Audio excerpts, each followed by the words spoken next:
que comience. Bien, shalom a todos los hermanos que nos visitan hoy. La charla de hoy lleva por título Las 7 iglesias de Apocalipsis. Voy a empezar con unos consejos. Mejor no digas, yo no estoy de acuerdo, o eso no es así. Y di, tengo otra opinión. Mejor no digas, no, pero también, y di, sí, pero también. Mejor no digas, pues yo no tengo entendido lo contrario, o yo lo entiendo de otra manera. Y di, a mi modo de ver. Son unos breves consejos para practicar en nuestra vida diaria, en este retorno a las raíces, para intentar no avasallar a nadie. Creo que en el retorno a nuestras raíces tiene que existir un protocolo de diplomacia espiritual, cuya base tiene que ser la Torá, la palabra de Hashem, y cuando un hermano tenga un punto de vista diferente al nuestro en este retorno, pues tiene que prevalecer el respeto y el compartir, y aunque el otro hermano tenga ideas diferentes, mientras no contradiga explícitamente lo que hay en la Torá, pues entiendo yo, es mi parecer, que servirá para enriquecer. Bien, vamos a entrar en el tema. Lo que debe llamarnos la atención es el orden en el que Yohanan escribe a las iglesias. Teólogos católicos, protestantes, han intentado ver en este orden, pues, como una especie de sucesos cronológicos históricos comparados con la historia de la Iglesia a lo largo del tiempo, con sus pruebas, con sus reproches, con las exhortaciones que se realizan en la Escritura y sus consejos. Vamos a iniciar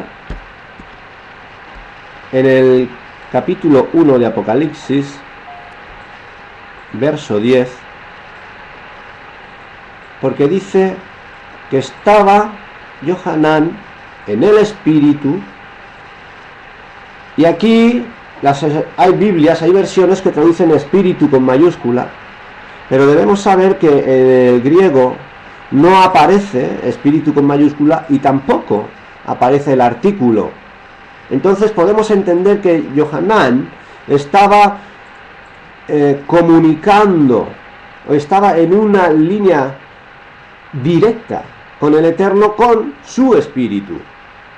Yo, a mi modo de ver, entiendo que es el Espíritu, el interior, o la Neshama del mismo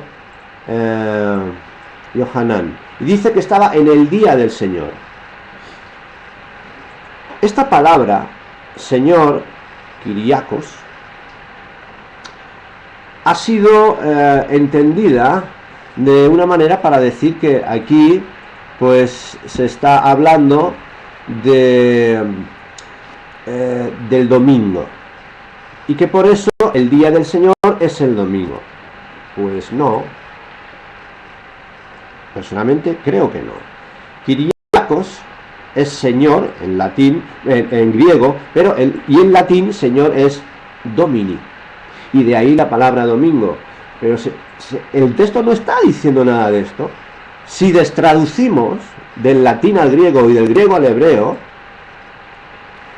tenemos que lo que está diciendo Yohanan es ni más ni menos que está en un día que el Eterno ha señalado para empezar a hablar de estas 7 iglesias. En Levítico 23 tenemos esos días sagrados que son Moabdim, pueden ser también, puede ser un día de festividad que Yohanan guardase, no lo sabemos, pero son llamados días de Yahweh, del Eterno.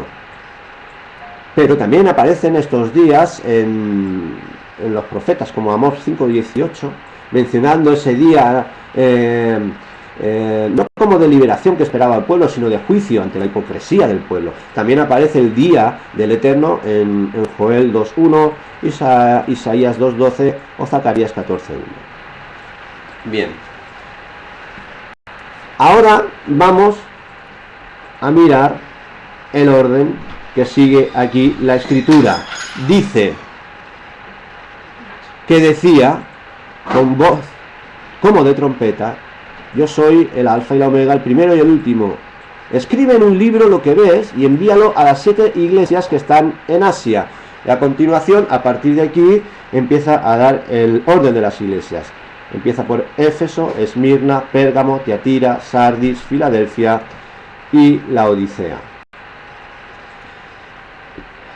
Nuestros hermanos protestantes han intentado ver en estas iglesias, como decíamos al principio, la de Éfeso, un tiempo apostólico; la de Esmirna, la iglesia, la de las persecuciones, un tiempo de persecuciones que va guardando correlación histórica y cronológica; la de Pérgamo, que sería la tercera, la corrupción de la iglesia; la cuarta, que sería Tiatira, sería la supremacía del catolicismo; la quinta, que sería Sardis, sería la reforma; la sexta, que sería Filadelfia, las misiones y el evangelismo; y la séptima, que sería la Odisea, con la apostasía. Lo primero que tenemos que preguntarnos es ¿por qué 7? ¿Por qué iglesias? ¿Y por qué en Asia Menor? O lo que es actualmente la Turquía. Bueno, 7 es un número completo. Iglesia, Kahal en hibrid, y Asia, el Galut, el exilio. ¿Qué implica esto? Bueno, pues podemos entender que todo significaría un mensaje para grupos de hermanos en asambleas que se reúnen en torno a las escrituras. Este mensaje de las iglesias debemos de entenderlo de una forma colectiva. No existe una persona concreta a la que se dirija. Se dirige a un colectivo de personas, porque sabemos que una iglesia, ¿qué es? ¿Qué es una iglesia? Pues 2 personas reunidas bajo el nombre del Eterno, bajo su palabra. Se empieza así, 2 personas. Y lo que sí sabemos es que hay un responsable en cada una de ellas. O dicho de otra manera, los ministros son los responsables de lo que está sucediendo en las asambleas.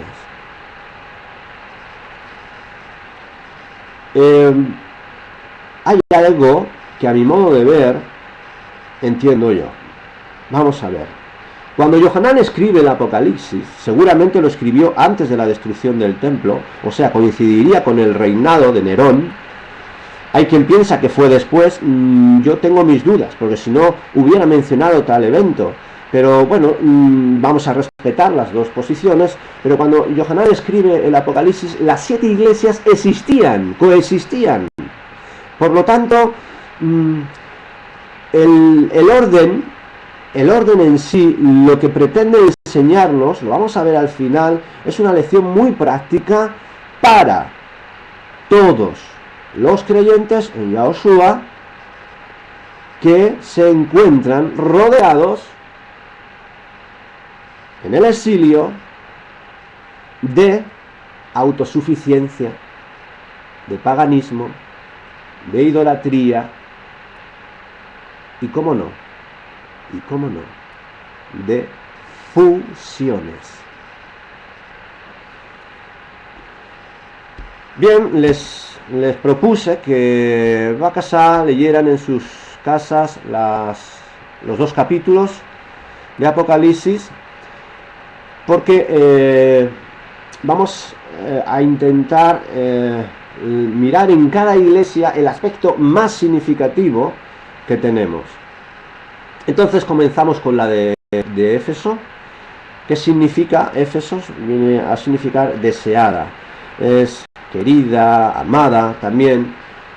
Podría representar, por ser la primera con la que empieza Yohanan, podría representar la iglesia con la que empieza todo, ese ímpetu, esas ganas de mostrar el mensaje de Yahshua,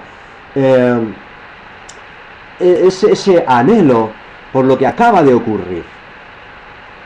Entonces dice: escriba al ángel de la iglesia en Éfeso, el que tiene las 7 estrellas en su diestra, el que anda en medio de los 7 candeleros de oro, dice esto. Tenemos que recordar en Apocalipsis 1:20 que las 7 estrellas dice que son los malachim o ministros. Recordemos que un malach no necesariamente es un ser angélico con 2 alas y que toca un arpa, no, puede ser también un mensajero, un ministro que imparte la doctrina del Eterno.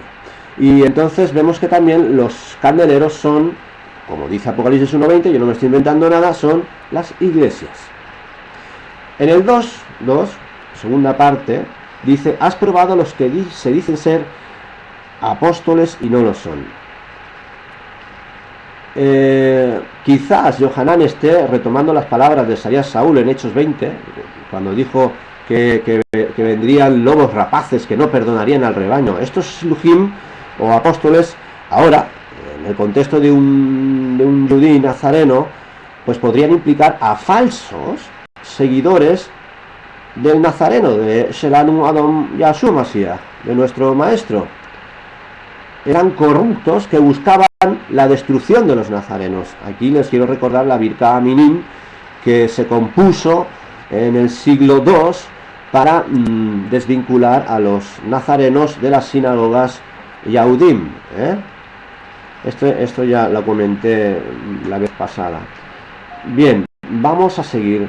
Dice: la palabra has probado, en griego sería hepeirasas, se usa en un sentido pasado e implica por su raíz una prueba con dolor por haber pasado malas experiencias y provocaciones. Dice en el 2:4 a la iglesia de Éfeso: pero tengo contra ti que has dejado tu primer amor. La idea del primer amor, apreciados hermanos y hermanas, no es cuando tú te conviertes, entre comillas convertirse, y levantas la mano y dices: yo acepto a Cristo como mi único y suficiente Salvador de mi vida, ese es mi primer amor, todo está bien. Y no, ese no es el primer amor del que estamos hablando aquí. El primer amor para un Yahudí en las Escrituras, en el Eterno, es el Eterno mismo. Amarás al Señor tu Dios sobre todas las cosas. Ese es el primer amor. La verdad es que si esta asamblea en general no rectificaba, y aquí el responsable es el ministro, pues quedaría disuelta, porque dice que quedaría sin candelero. Entonces podríamos comparar dejar el primer amor con una apatía rutinaria dentro de las asambleas. Tristemente, tengo que decirlo. En el 2:6 de Éfeso dice: pero tienes esto, que aborreces las obras de los nicolaitas, las cuales yo también aborrezco. La palabra nicolaita es un vocablo griego, en realidad son 2 vocablos. El primero, que es nikao, que quiere decir conquistar, y lao, que significa laico, del pueblo. Es decir, son personas ajenas a la doctrina judía y del Mashiach, que buscaron gobernar en la asamblea mediante jerarquías. Estos son los que se podrían llamar antinomistas, o los antinomos, anti-Torah. Y hermanos, cuidado con esto, porque supongo que recordarán que, bueno, ya no estamos en la ley, ahora estamos en la gracia. Bueno, cuidado con esto, que los responsables de las ovejas son los pastores.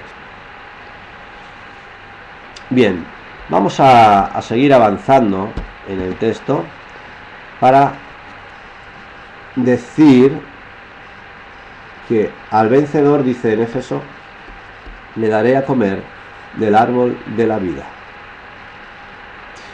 Es constante. La vida del creyente en Yahushua no es una apatía. Tiene que haber siempre un ciclo de acción-reacción. El pecado, tienes que reaccionar al pecado. Tienes que salir de esa apatía. Por eso no creo que esté bien pensar, bueno, soy salvo por gracia, vengo a la iglesia el domingo, me siento, caliento el asiento y me voy a comprar el pollo. No, por favor, va a casa. Entendamos que tiene que ser un continuo de domingo a Shabbat. El primer día de la semana es el domingo. Bien, la siguiente iglesia, Esmirna. Esmirna, situándola un poco en su contexto histórico, significa molida. También puede significar mirra. Su raíz gramatical sería esa, ¿no?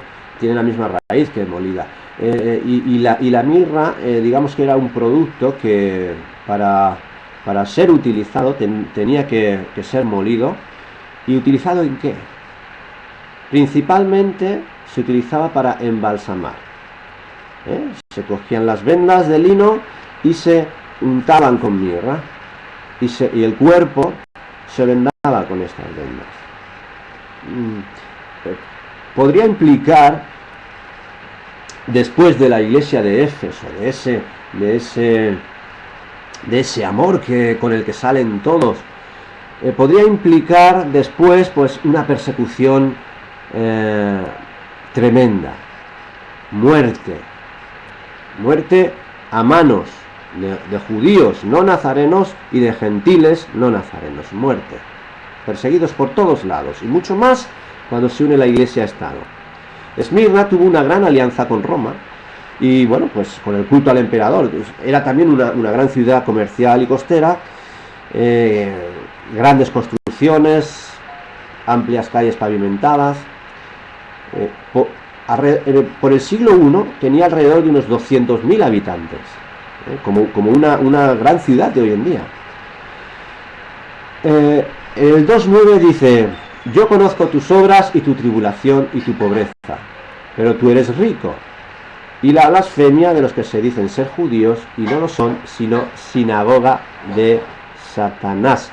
Dicen Satanás, a ver, permítanme mirar un momentito aquí en el griego, porque quiero asegurarme bien. 2.9, porque es que un momentito, hermanos. Satanás, en el griego es Satanás, pero vuelvo a lo mismo. ¿Qué eran? ¿Con quién estamos hablando? ¿De quién estamos leyendo? De Yohanan. ¿Y Yohanan que era griego o judío? Pues entonces, si era judío, vamos a decir que habla de Satán. Y Satán, como ustedes recordarán en mis charlas sobre el origen del mal, no es un nombre propio, como aquí ponen con mayúsculas en las versiones. Es un título, debería ir en minúscula. Son sinagoga de Satán, del adversario, de la oposición. Esa es la idea. Entonces, ¿esto qué implica? Los que se dicen ser judíos y no lo son. He estado escuchando conferencias de hermanos en estas 2 semanas anteriores sobre las 7 iglesias, y aquí identifican a estos con judaizantes. Yo creo, hermanos, que existe un desconocimiento deliberado de los ministros. El de las ovejas sería por ignorancia humilde, sin malicia. Pero de los pastores, aquí ya no diría lo mismo. ¿Por qué? Porque se desconoce las escrituras, lo que dicen sobre esto, y el testimonio de la historia. Y vamos a verlo. Estos que se dicen ser judíos y no lo son, a mi modo de ver, son aquellos que han escuchado del mensaje del maestro a través de los talmidim y lo han negado, y que además de esto pretenden vivir como judíos cuando en realidad no lo son. Miren, podríamos ver aquí por ejemplo, que podrían ser edomitas. En Génesis 36 tenemos esta descripción, porque Hebrón y otros pueblos judíos pues fueron reconquistados durante el periodo intertestamentario que se llama, entre los dos testamentos, por Judas Macabeo. Y hacia el siglo I antes de la era común, Juan Hircano los forzó a adoptar la religión judía, incluyendo la circuncisión.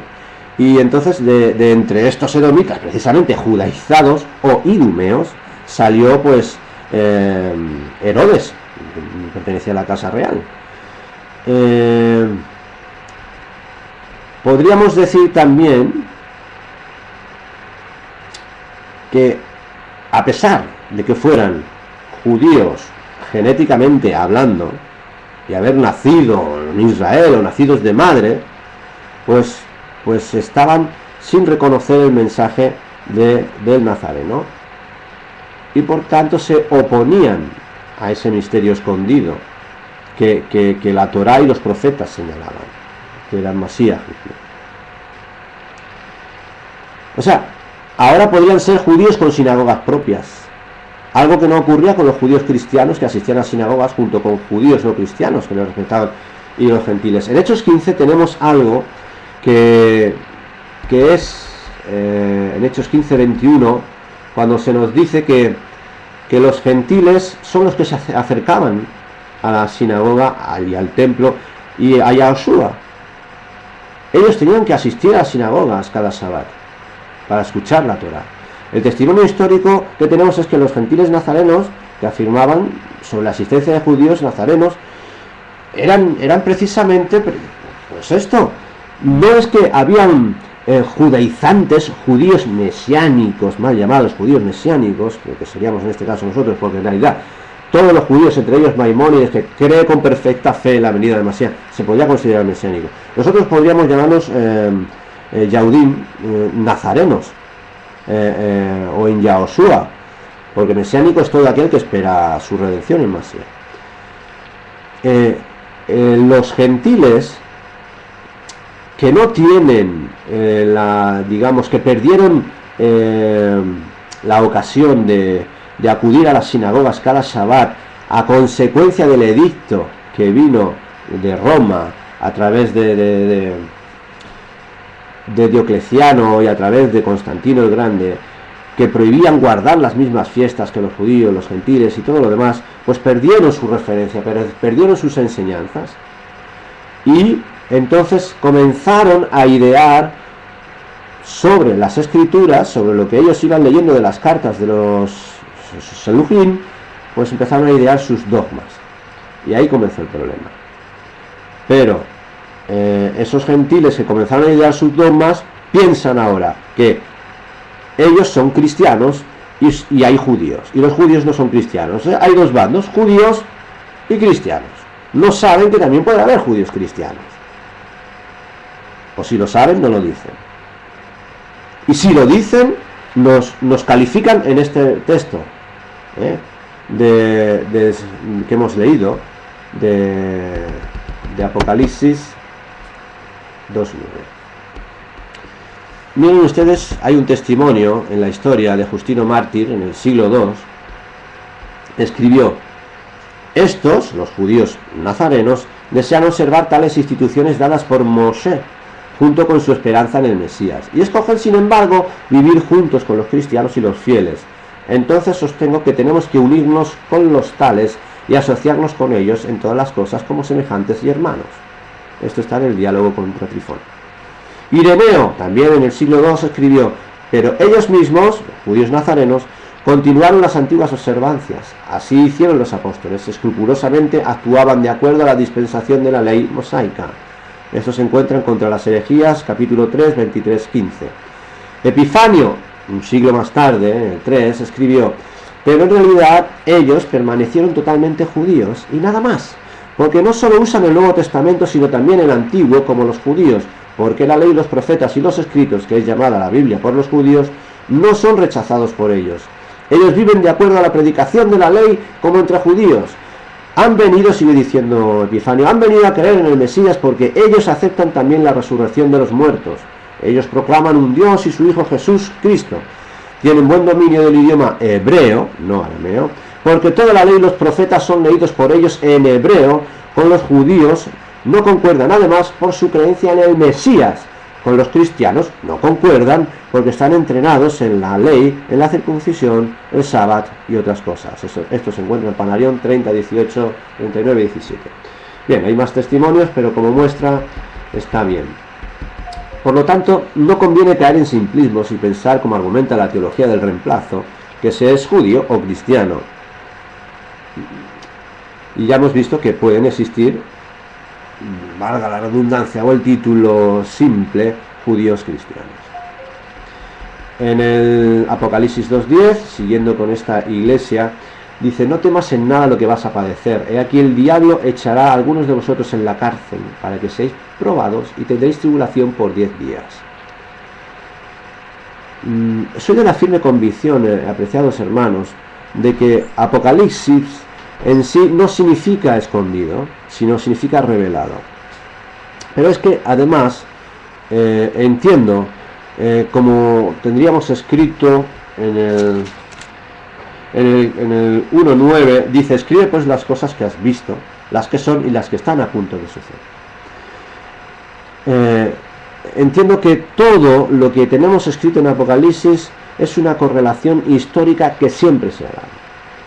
Es decir, siempre a lo largo de la historia han habido opositores al Eterno, opositores a la Torá, y siempre, tristemente, a lo largo de la historia han habido anticristos, han habido asesinos de hermanos, y siempre a lo largo de toda la historia han habido tribulaciones, grandes y pequeñas, y siempre, a lo largo de toda la historia, a mi modo de ver, en mi humilde opinión, han habido 7 iglesias como las que estamos leyendo. Cuando habla de tendréis tribulación por 10 días, está hablando de un tiempo absoluto de tribulación, tremendo. Cuando habla de que el diablo echará a algunos de vosotros en la cárcel, para un hebreo el diablo no era lo mismo que para un griego, que lo consideraba como una especie de semidios que bajaba del Olimpo, de su panteón. Es una acción, digamos que para hablar del diablo tenemos que entender una adversidad y oposición. Podemos entender paganismo, podemos entender todo lo que es idolatría, y todo eso va a luchar a través de sus gobernantes, y va a encarcelar a los tzadikim, a los justos.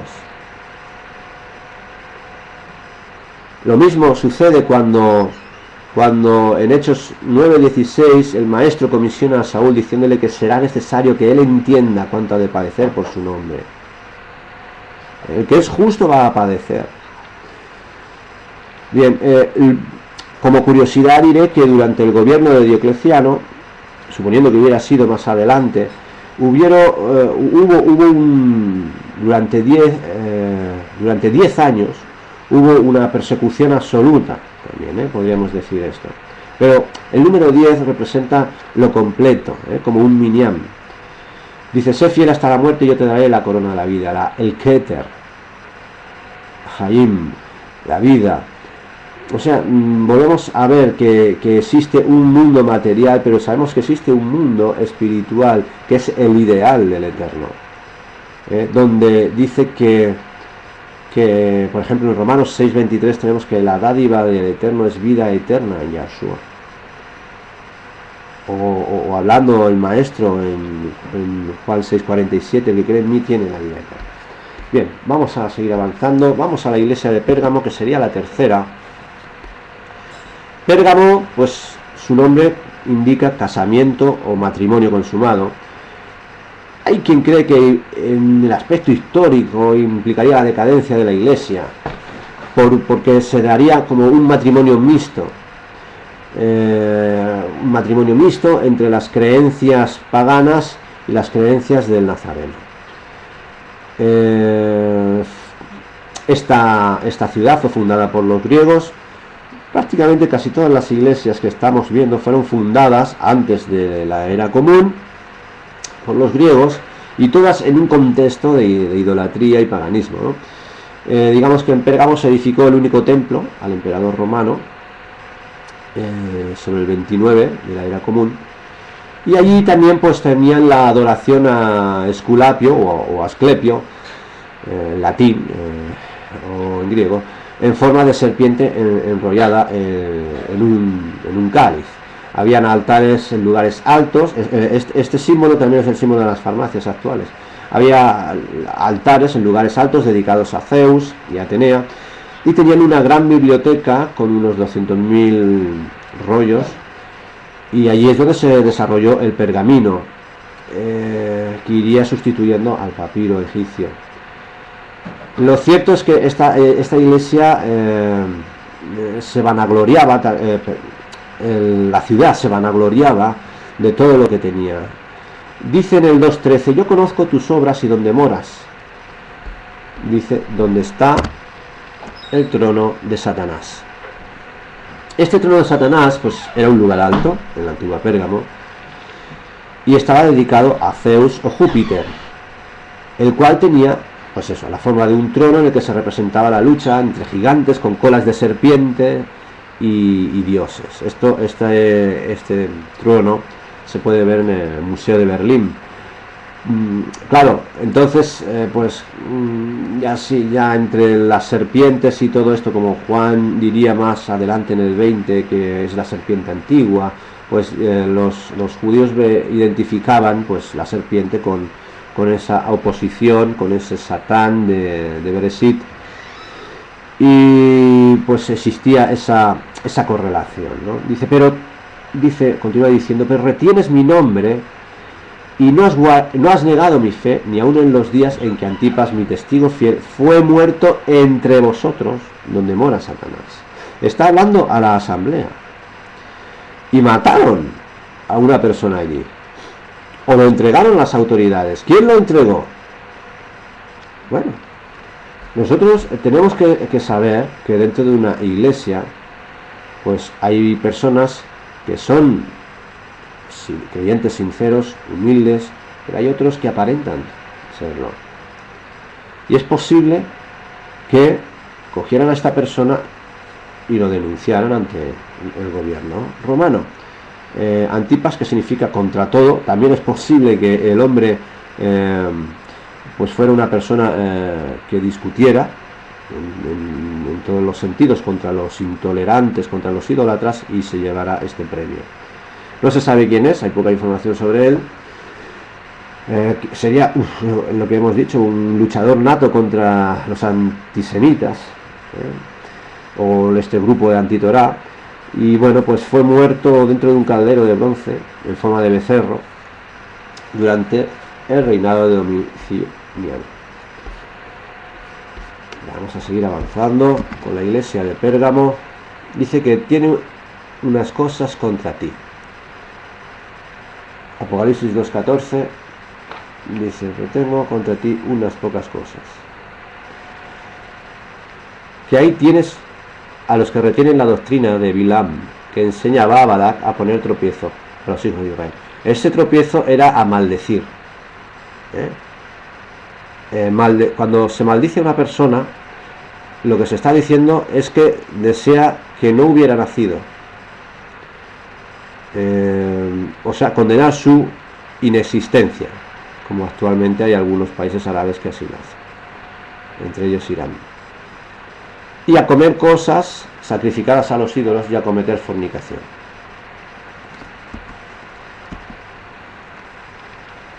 Bien, vamos.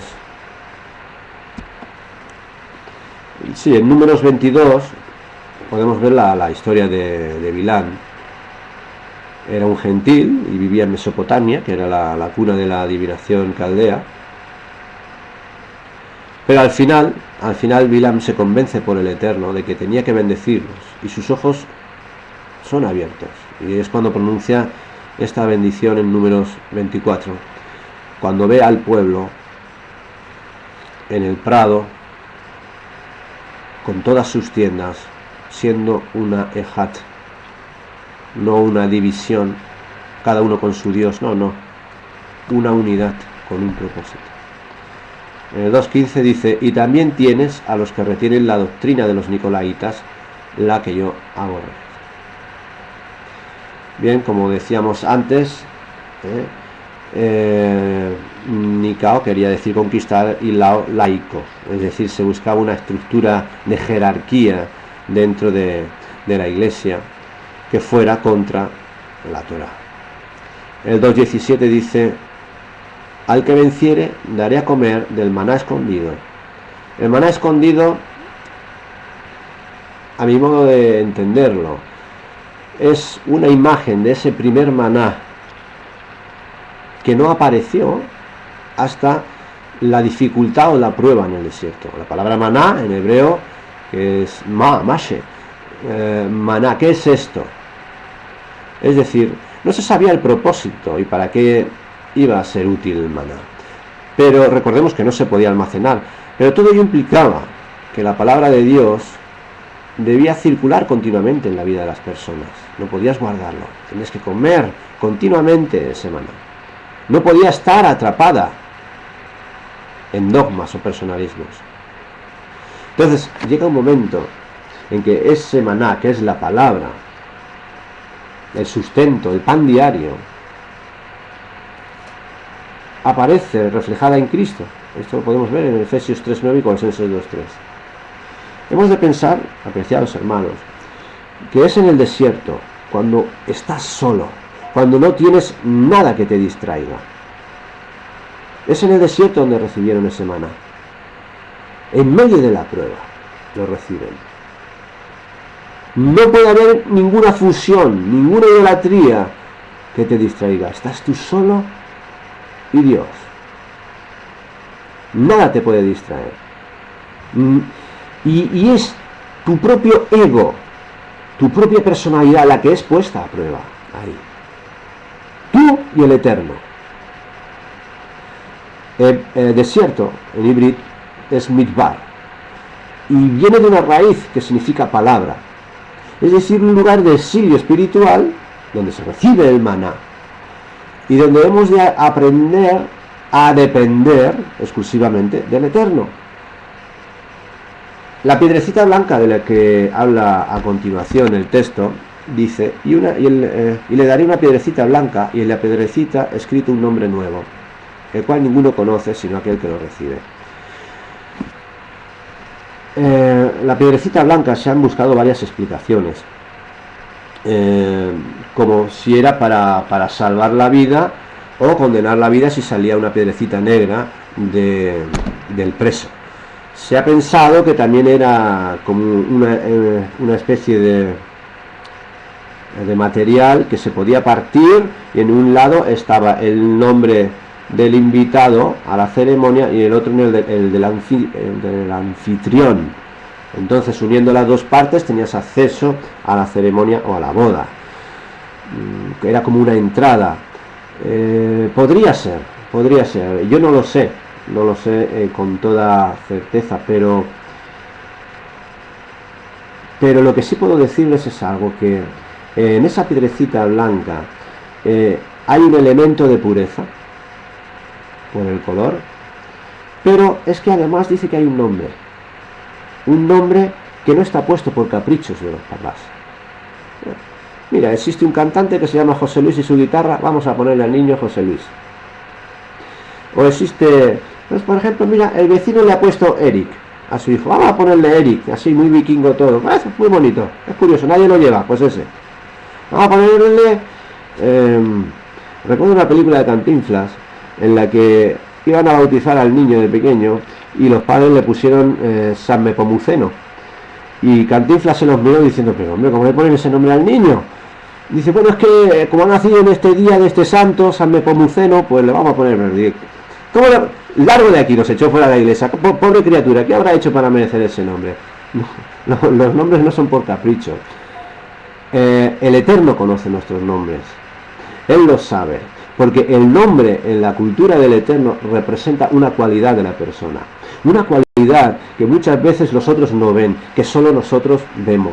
No necesariamente que tenga que ver con una actitud o una acción o un don o un talento que mostremos a los demás. Hay algo interno. Y les voy a decir una cosa, apreciados hermanos.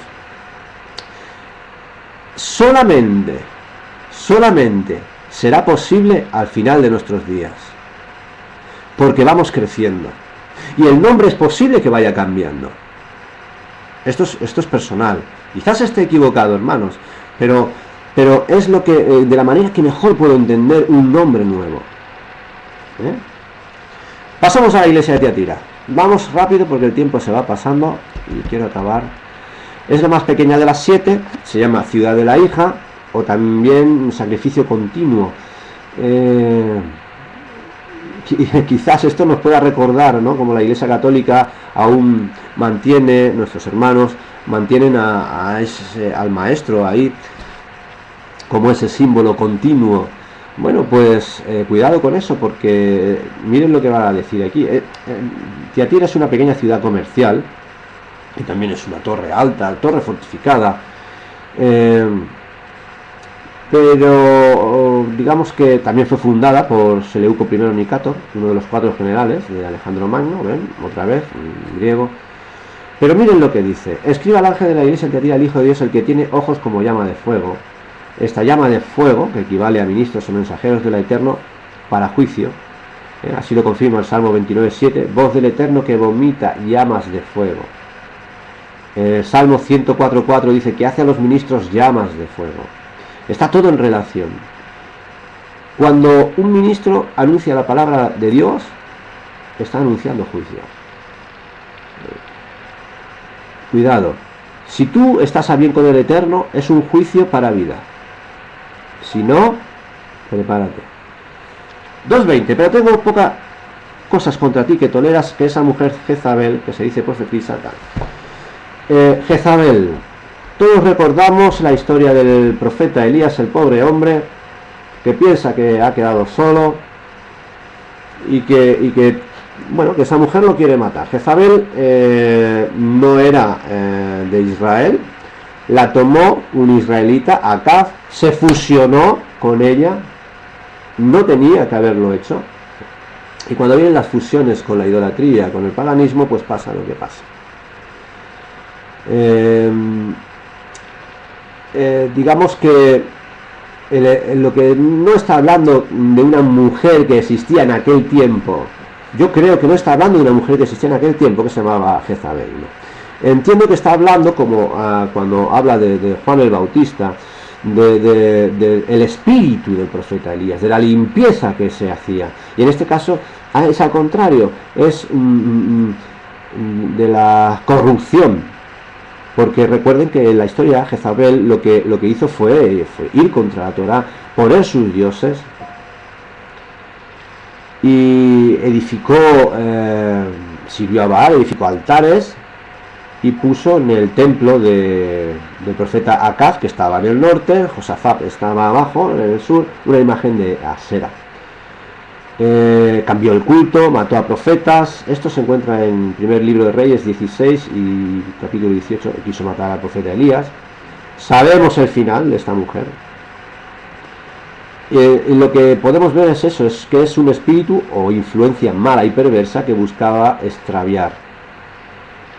En el 2:24 dice: pero a vosotros y a los demás que están en Tiatira, a cuantos no tienen esa doctrina de Jezabel y no han conocido lo que ellos llaman las profundidades de Satanás, yo os digo, no os impondré otra carga. Bien, aquí la cosa que podríamos decir, el contraste, es entre las profundidades de Satanás y las profundidades de Dios. Esto lo podemos ver en 1 Corintios 2:10. Al que venciere, 2:26, al que venciere y guardare mis obras hasta el fin, yo le daré autoridad sobre las naciones. Voy a decir algo sobre Mateo 24:13. Mas el que persevera hasta el fin, este será salvo. Miren, hermanos, el tema de la salvación es más sencillo de lo que parece. Si tú eres justo y temes al Eterno, entras en el reino. Bueno, ¿y qué pasa si durante tu vida tienes altibajos? Arrepiéntete. Esto no significa que hagas como Constantino el Grande, vivo como quiero y al final de mis días me bautizo para ser salvo. No, porque el Eterno te conoce. O dicho de otra manera, en Romanos 8, ¿quién nos separará del amor de Dios? Ninguna cosa creada. Porque Dios está siempre ahí. Dios está siempre ahí. Y tu vida tiene que ser acorde a lo que Dios te dice. ¿Qué haré para heredar la vida eterna? Pues ahí lo tienes. Dios y al prójimo. Por eso tendrás la vida eterna. Ni siquiera Yahoshua le dijo, acéptame a mí. No, ahí tienes la vida eterna. Mateo 24:13 está situado en medio de un contexto de tribulación. Está diciendo, si aguantas la tribulación, la persecución y todo, tribulación no necesariamente es que alguien venga con un ejército a matarte, no, tribulación implica también que tu vida pueda soportar las pruebas, pueda soportar las fusiones, pueda soportar la idolatría. Esa es una tribulación. ¿Dura cuánto tiempo? Toda tu vida. Pero bueno, pero yo cómo voy a poder soportar eso, porque Dios te dice, no te pondré más prueba o más carga de la que puedas soportar. Tú sigue, confía en mí. Fe es fidelidad, es certeza en lo que no se ve. Eso es fe. Y la gente cree que fe es un salto a ciegas al vacío. No. Emuná es eso, certeza. El tema no es el de la salvación. Entonces, entre nosotros no tiene que haber la disquisición si la salvación se pierde o no se pierde. Es que ni siquiera en el retorno a las raíces hebreas eso tiene que ser considerado. No tendría que haber duda. Tú estás en el Eterno, entras al reino. No estás en el Eterno, pues no entras. ¿Por qué? Pues bueno, pues es muy sencillo. Yo voy a invitar a mi casa a los que quieran venir a mi casa. Yo no puedo invitar a mi casa a aquel que no quiera venir a mi casa. Así de sencillo es el tema de la salvación. Se acabó todo. Si se pierde o no se pierde, se acabó. Arrianos o no arrianos, no. El tema es más profundo, lo que pasa que no es el de hoy. Bien, Sardis, vamos a la quinta iglesia. Es una ciudad elevada a unos 457 metros sobre el nivel del valle. Se consideraba, por ser tan alta, inexpugnable, ¿no? Tenía una fuerte industria del oro y del comercio y tenía también ropa, lino, tinte.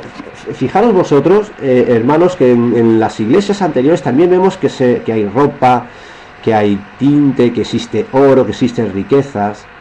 Esto lo único que está hablando es de que el tiempo en el que estamos viviendo también existe lo mismo. Todo el mundo tiene de todo, es autosuficiente. Pero están desnudos. Ante Dios no tienen nada. Sardis significa remanente. Es posible que también en el aspecto histórico cronológico hable de un remanente.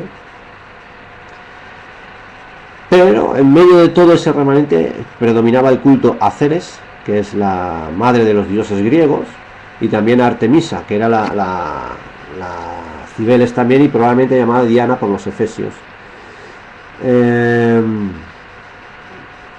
Dice en el 3.2: sé vigilante y afirma las otras cosas que están para morir, porque no he hallado tus obras perfectas delante de Dios. Esas otras cosas que están para morir, ¿qué son? ¿Qué pueden ser? Creo, en mi opinión, que está hablando de pecados no arrepentidos.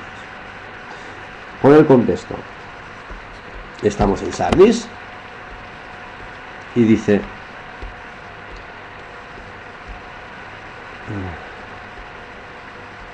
sé vigilante, confirma las otras cosas que están para morir. Dice: acuérdate en el 3, pues, de lo que has recibido y oído, guárdalo y arrepiéntete. Si no velas, vendré sobre ti como ladrón. Recuerdan también, ¿verdad? La idea aquí es que habían pecados que no habían sido confesados, porque ¿Por qué cree que está hablando de pecados no arrepentidos y que se siguen haciendo? Confesados al Eterno, no a ningún hombre encerrado en un confesionario. Dice, ¿por qué? Porque dice, porque no he hallado tus obras perfectas, no han sido acabadas, no han sido maduras delante de Dios. Por eso entiendo que está hablando de pecados no arrepentidos. Y por lo que decimos después en el 3 y el contexto en el que habla Yahoshua, nuestro maestro también, Raf Saúl, que vendrá como un ladrón. No, la noche no, porque no aparece en el texto, pero la idea es que vendrá de sorpresa sobre ti. Y si estás con esos pecados que aún están para morir, pues cuidado con eso, que puedes perder tu galardón. No estamos hablando de salvación ahora. Los 7 espíritus, estamos hablando aquí, quisiera destacar esto. Sí, los 7 espíritus de Dios, pues es una manifestación plena del Eterno. Y las 7 estrellas, pues implican lo mismo, el ministro y así. Vamos al 5. El que venciere será vestido de vestiduras blancas y no borraré su nombre del libro de la vida. ¿Lo ven ustedes, hermanos? Hay una lucha constante. Y entonces confesaré su nombre delante de mi Padre. El nombre, no el nombre que te pusieron tus padres biológicos, sino el nombre nuevo. Volvemos a recordar aquí, el que venciere será vestido de vestiduras blancas. La parábola de las bodas y los invitados indignos en Mateo 22:8, podemos recordar el pasaje. También tenemos un texto en Eclesiastés 9:8 que dice que en todo tiempo sean blancos tus vestidos y nunca falte perfume sobre tu cabeza. Bien, vamos a seguir. Vamos a la iglesia de Filadelfia. Haciendo mención al libro de la vida. El libro de la vida, entiendo que está hablando de toda la humanidad. En el momento que nace una persona, en el Eterno, cuando digo que nace una persona, no me refiero cuando sale por la matriz.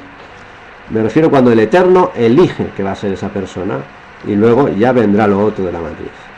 Cuando eso ocurre, se inscribe en un libro esa vida. A partir de ahí, si se deja solo ese embrión, nace la vida. Bien. Pues en el momento que el Eterno elige, se registra esa persona en ese libro. Y en el momento en que la persona no anda conforme al Eterno, el Eterno la aparta. El Eterno la aparta de la vida. Para él está apartada. Y recordemos que Apocalipsis 20:12 nos habla de que se abren los libros. Se abre el libro de la vida y se abren más libros. La sexta iglesia, Filadelfia, es ciudad del amor fraterno. Bueno, pues hay quien piensa que representa a la iglesia evangélica, nacida en los famosos avivamientos del 1800. Bueno, pues fue fundada por Átalo II, Ptolomeo Filadelfus, en honor y amor fraternal, que le puso ese nombre de Filadelfia, porque su hermano Eumenio II, rey de Lidia, pues había mucho, se llevaba muy bien y le puso pues ese amor fraterno, Filadelfia. Bueno, está situada sobre una falla volcánica que luego la destruiría. Una gran ciudad de importancia comercial, destruida en el 17 de la era común por un terremoto. Y bueno, de tremenda riqueza. Volvemos a ver otra vez que lo tiene todo. Dice en el 3:7: el que tiene la llave de David, el que abre y ninguno cierra, y cierra y ninguno abre.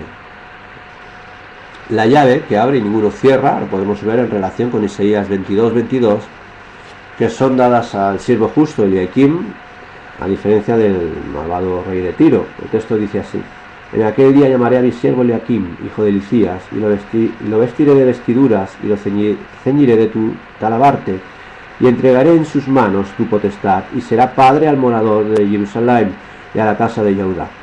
Y pondré la llave de la casa de David sobre su hombro, y abrirá y nadie cerrará, cerrará y nadie abrirá.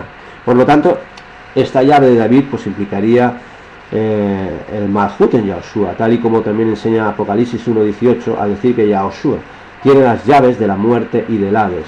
Es un símbolo de autoridad y potestad y de fidelidad hacia el Eterno. Apocalipsis 3:8 sobre esta iglesia de Filadelfia sigue diciendo: yo conozco tus obras, he aquí he puesto delante de ti una puerta abierta, la cual nadie puede cerrar. O sea, seguimos viendo la relación con lo anterior de las llaves, porque dice: aún tienes poca fuerza, has guardado mi palabra y no has negado mi nombre. Esta ciudad Filadelfia era joven, relativamente joven, y quizás por eso la asamblea que existía aquí era joven también, ¿no? Y no has negado mi nombre. Es posible que la frase esa, que tienes poca fuerza, pues sea una referencia al hecho también de tener poca influencia en su entorno pagano, que sea poco conocida. Lo que pasa que yo no estoy muy de acuerdo en esta opinión que han como han dicho algunos teólogos, porque es que no estoy pensando que aquella asamblea en Filadelfia saliera por las calles con guitarras y panderos y estuviera predicando el mensaje, porque es que se jugaban la vida. Por lo tanto, esto de tienes poca fuerza en un contexto más hebreo, quizás es que sea una asamblea con pocos hermanos que conocieran la escritura. Mi opinión, es mi opinión. Puede estar equivocado, hermanos, pero cuando llegue el Malhut ya se verá. Pocos hermanos que conocieran la escritura o la pudieran defender de una mejor manera ante los falsos Yahudim, o simplemente Yahudim que no eran nazarenos o que los criticaban, o paganos incluso. Dice el 3:9: he aquí yo entrego de la sinagoga de Satanás a los que se dicen ser judíos y no lo son, sino que mienten. He aquí yo haré que vengan y se postren a tus pies y reconozcan que yo te he amado. Bueno, ya lo vimos anteriormente en la iglesia de Esmirna, en el 2:9, se vuelve a repetir lo mismo: los que dicen ser judíos y no lo son. Aplica lo que hemos dicho antes, son adversarios al mensaje del maestro, quizás sean falsos judíos, como hemos dicho antes. Bien, vamos a seguir al 3:10. Dice: por cuanto has guardado la palabra de mi paciencia, yo también te guardaré de la hora de la prueba que ha de venir sobre el mundo entero para probar a los que moran sobre la tierra.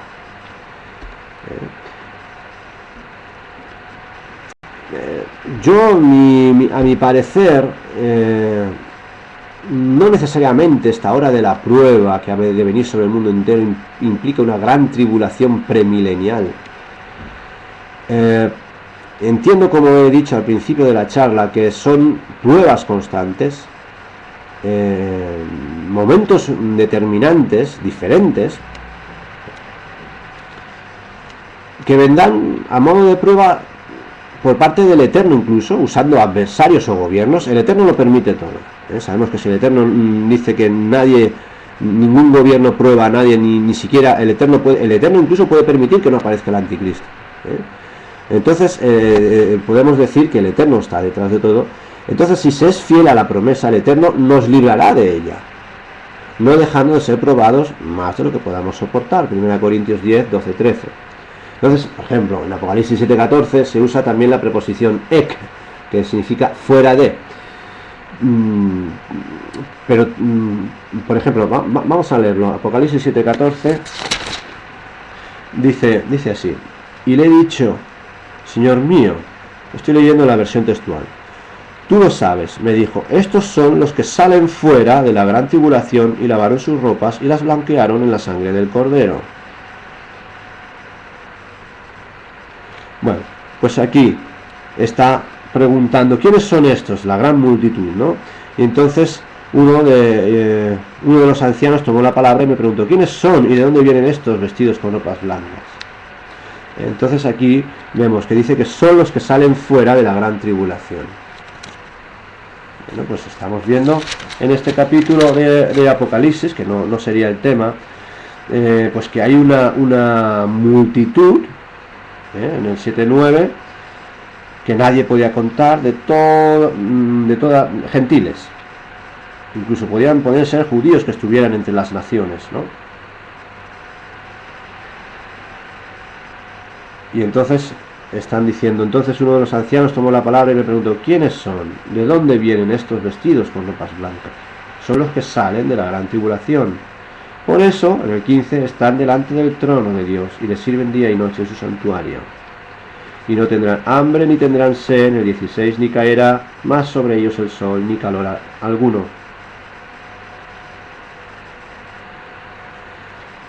Bien, estamos viendo que son una multitud de personas que han salido de están utilizando la misma preposición para enseñarnos que se puede traducir perfectamente salir de en medio de, no puesto aparte de.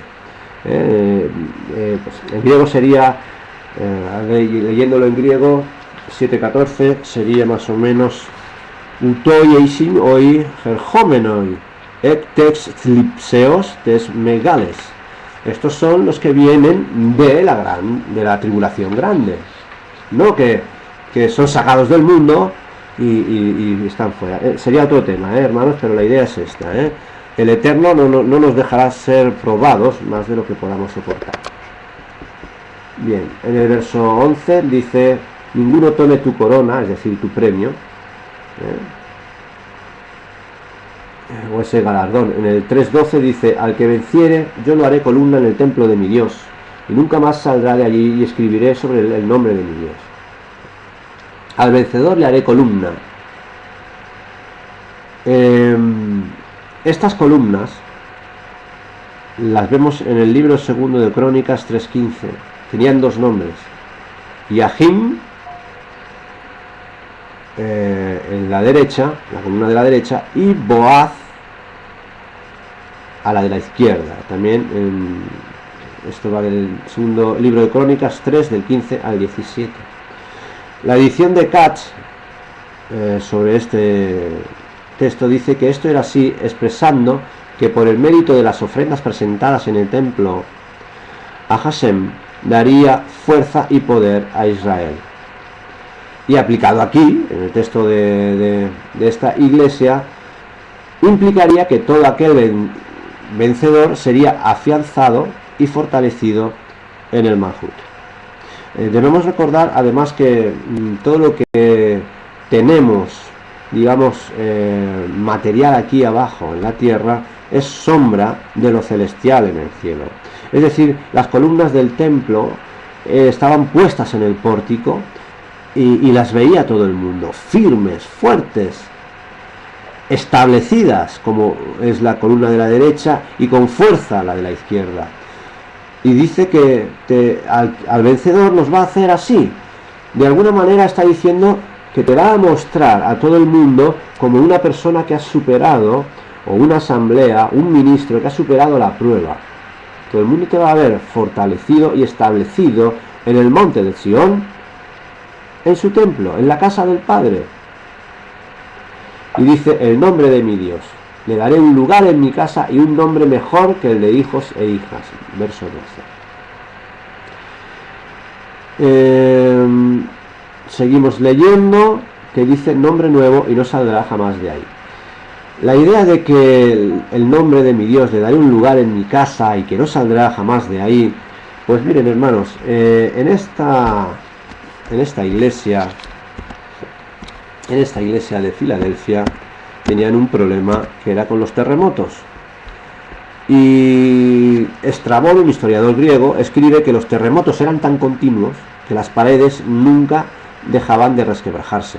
Y por eso la mayoría de la gente ya pues vivía alrededor de la ciudad, fuera en el campo. La idea es que en el Eterno ya no existirán esos peligros y vivirán dentro, vivirán en la casa del Eterno. La tierra que ahora gime dejará de hacerlo cuando dé a luz el Malhut, con el regreso de nuestro Maestro. Y viviremos ahí por siempre. Recuerden que es la Jerusalén celestial la que baja, no somos nosotros los que subimos al ovni y volamos a otra galaxia, no, porque he escuchado a veces comentarios que no, es la ciudad, la Jerusalén que baja y la que se queda, no dice que vuelve a subir, despegando, Bien, esto se encuentra en Apocalipsis 21:2. La última iglesia, la Odisea, la séptima iglesia. La Odisea significa la gente gobierna. Bueno, pues hay gente que ha interpretado que es una iglesia apóstata al final de la era. Yo por eso no acabo de entender ese orden cronológico que quieren dar algunos. No lo veo. Es que además, hermanos, si ustedes miran el mapa, en cualquier Biblia tienen un mapa de la ubicación de las 7 iglesias, y están puestas de una manera que cuando Juan da el orden de las iglesias no parece que no lo guarda.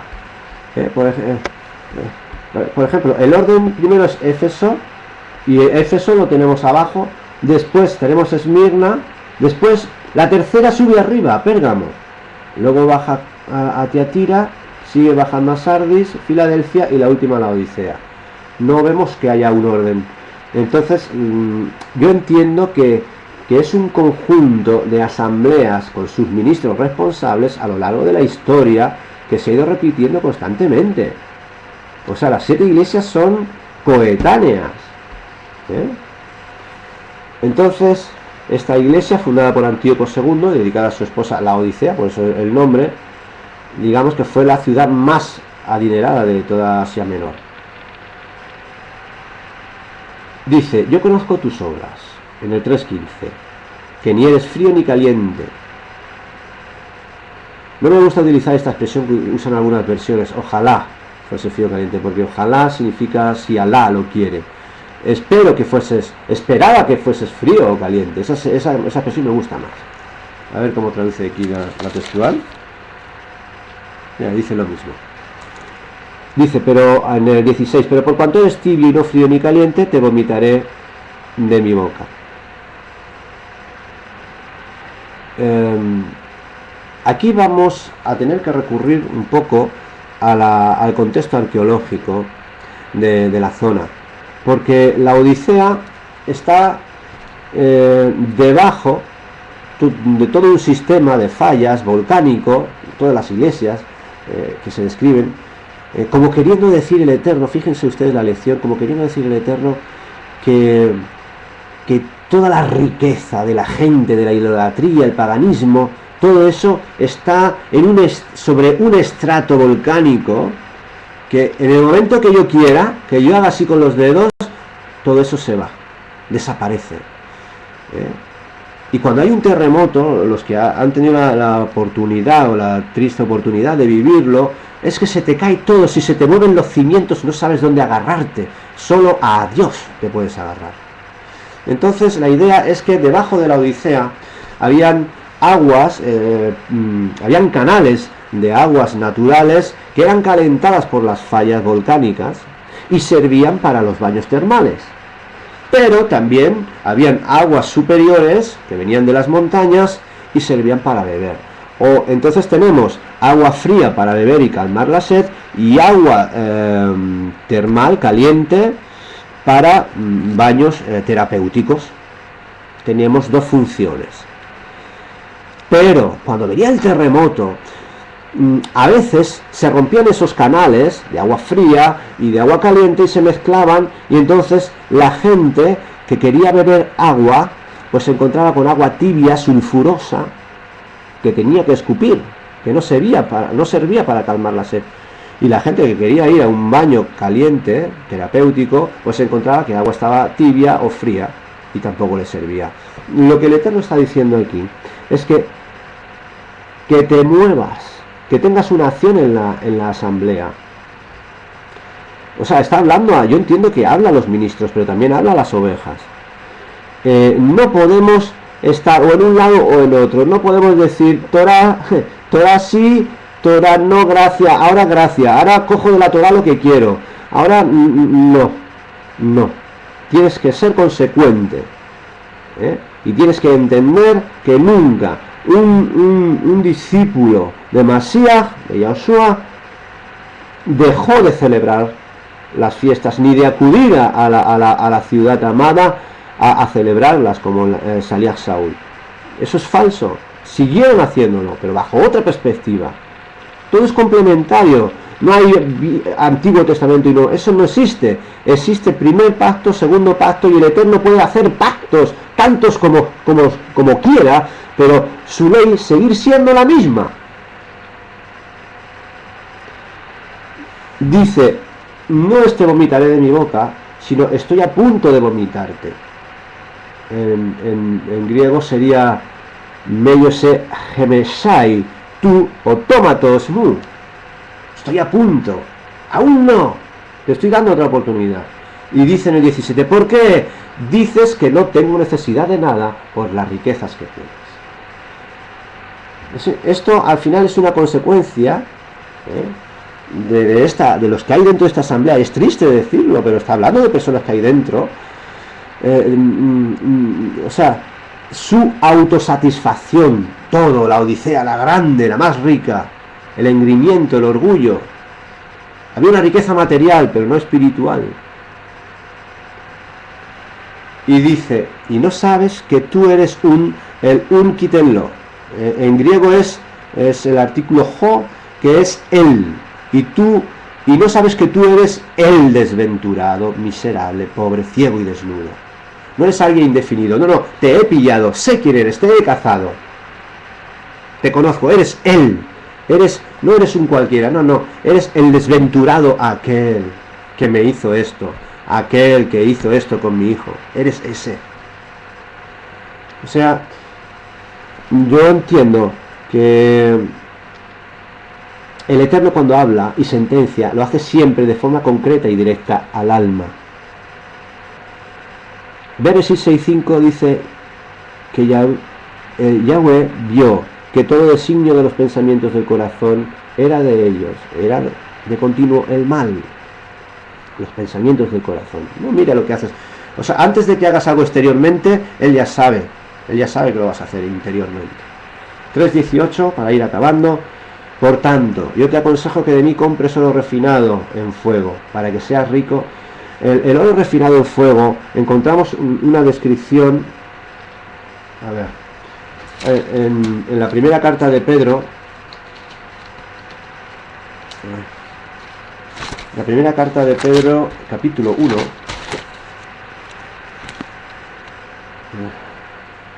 el capítulo 1, versículo 7, dice 6, en lo cual os alegráis de manera inefable, aunque ahora, si es necesario por un poco de tiempo, seáis afligidos por diversas pruebas, para que la prueba de vuestra fe, mucho más preciosa que el oro, el cual, aunque perecedero, es probado por fuego, sea hallada en alabanza, gloria y honra. El oro cuando sale de la mina sale con impurezas de cuarzo y de otros minerales. Entonces, para separarlo, antiguamente se hacía con el fuego. El oro que pesa más se queda abajo y las impurezas quedan arriba. El fuego son las pruebas, y es necesario que el creyente tenga que pasar por esas pruebas, y que poco a poco ese oro, una vez pasado por fuego, se vuelve a repasar otra vez por fuego, se vuelve a refinar, hasta que acaba siendo un oro de alta calidad. Pues a veces no entendemos por qué. Ya lo entenderemos. Lo que sí es seguro es que las pruebas sirven para hacernos crecer, como personas y como personas espirituales en Mashiach, y para hacer crecer nuestro entorno.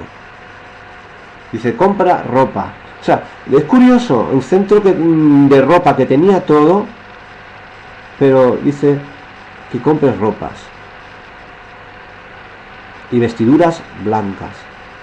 Allí se producía también una vestidura negra, oscura, blanco.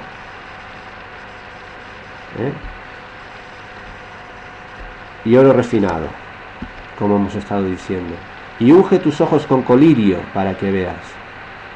También la Odisea era un centro de colirio. planta medicinal, pero claro, dedicada al dios de la sanidad, Menkaorou, como diría Carballosa. Es un colirio, un ungüento calmante que ayudaba a reducir los efectos dolorosos de una tensión ocular causada por el astigmatismo, que es la visión borrosa.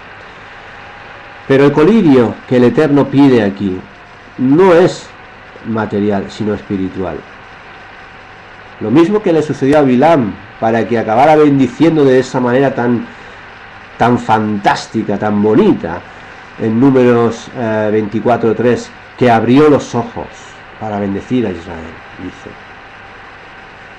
19. Yo reprendo y castigo a todos los que amo, sé pues celoso y arrepiéntete. La forma griega para ser celoso es un presente imperativo de continuo, es que significa, pero arrepiéntete,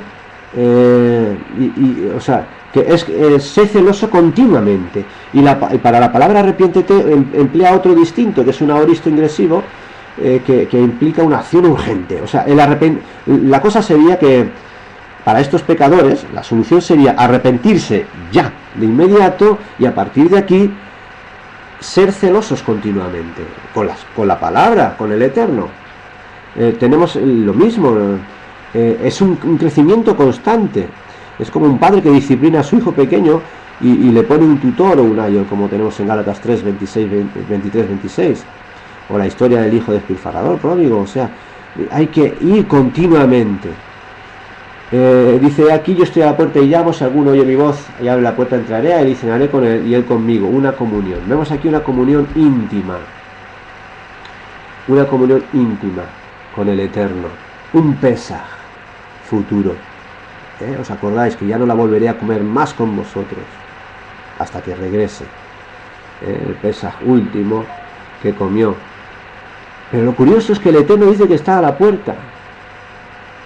Está a la puerta. No nos pensemos que una Keilah es un local con tantos metros cuadrados y aire acondicionado o sillas de madera. No, una Keilah somos tú y yo, hermana, hermano. Eso es una Keilah, una asamblea en el Eterno. Pero puede suceder que Masías esté fuera, que aún no haya sido invitado. O puede suceder simplemente que haya un pecado que esté en la asamblea y la luz con las tinieblas, la luz se aparte y vuelva a llamar. Claro que sí, el Eterno siempre va a estar llamando, siempre te va a tender la mano. Bien. Dice: yo soy la puerta, que por mí entrare será salvo. Juan 10:9. Entonces, 3:21, al que venciere le daré que se siente conmigo en mi trono, así como yo he vencido y me he sentado con mi Padre en su trono. El fiel, el creyente, cuando ha vencido y ha peleado la buena batalla, es recibido como un campeón, no como un siervo, y está en una posición con corona. El Eterno lo eleva desde la miseria del pecado a la riqueza de la vida eterna, a la riqueza del reino, a la riqueza de un trono mesiánico, el Malhut. Y sabemos, dice segundo libro de Samuel 7:16, que su trono es eterno. Bien, hermanos, la enseñanza de las 7 iglesias podríamos concluirla aquí. No olvidemos que es un mensaje a asambleas, es comunitario, no es tanto individual, Y vemos que son una realidad presente dentro de cada asamblea. Tiene que existir un amor por la Torá, un amor por el Hijo, por el Padre, un amor comunitario cuyo responsable, el ministro, tiene que llevar a cabo. Se tiene que llevar a cabo eso. Se tienen que evitar las fusiones extrañas, que es como ya he dicho antes. Una fusión extraña sería, por ejemplo, imaginemos que tenemos un hermano en la India que acepta a Yoshua el nazareno quiere seguir las enseñanzas de Yahushua y nos dice, yo acepto las enseñanzas, pero como también he seguido las enseñanzas de Paul Yonggi Cho, creo que ahora con la cuarta dimensión o la quinta también podemos adorar a Buda para que nos ayude a entender mejor las escrituras. Bueno, mira, para empezar, como un Dios. Bueno, para empezar, la Torah dice que solamente hay un Dios, que es el Eterno. Esto ya sería una fusión. Esto no debería de existir. Deberíamos decirle a ese hermano y reconvenirle y enseñarle que no. Ahora, si el hermano de la India, por ejemplo, en lugar de hablarnos de Buda, nos habla de que entiende de que es, por ejemplo, de que Satanás es un ser literal, bueno, la Torah no habla ni en pro ni en contra de este asunto. Perfecto, entra, no, o la circuncisión, da igual, entra dentro. ¿Entienden lo que quiero decir, no? Hay algo que debe de llamarnos la atención en este asunto de las 7 iglesias, y es que estaban comunicadas entre ellas. Tenían todo, eran ricas, eran importantes para un gobierno pagano como el de Roma. Y en medio de todo ello se nos presentan asambleas en el Eterno con sus problemas, con sus pros, sus contras, sus fidelidades, infidelidades. Y la lección para nosotros es esa, que todo el bien material de la sociedad, en medio de una sociedad con autosuficiencia, con comodidades, con sus ídolos, con sus iconos musicales o deportivos o materiales, los ministros son los primeros responsables de cada una de las asambleas en cada una de nuestras ciudades o pueblos. Son los responsables ante el Eterno, ante las raíces de su fe y ante las fusiones. Que el Eterno bendiga su palabra. Bien, dejamos aquí el tema. Entonces, si hay preguntas o coloquio, hermano David.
Bien, pues si no hay preguntas, lo que voy a hacer va a ser parar la grabación.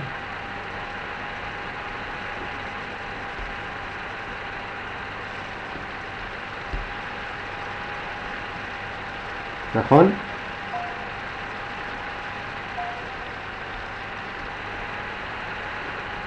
A ver. Botón verde. Hay un botón verde, no lo veo. Veo que hay un stop.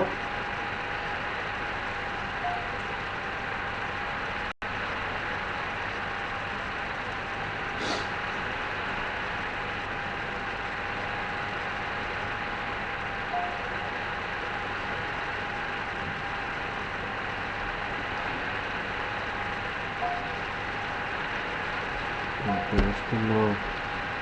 David, no veo el botón verde, no me aparece el botón verde.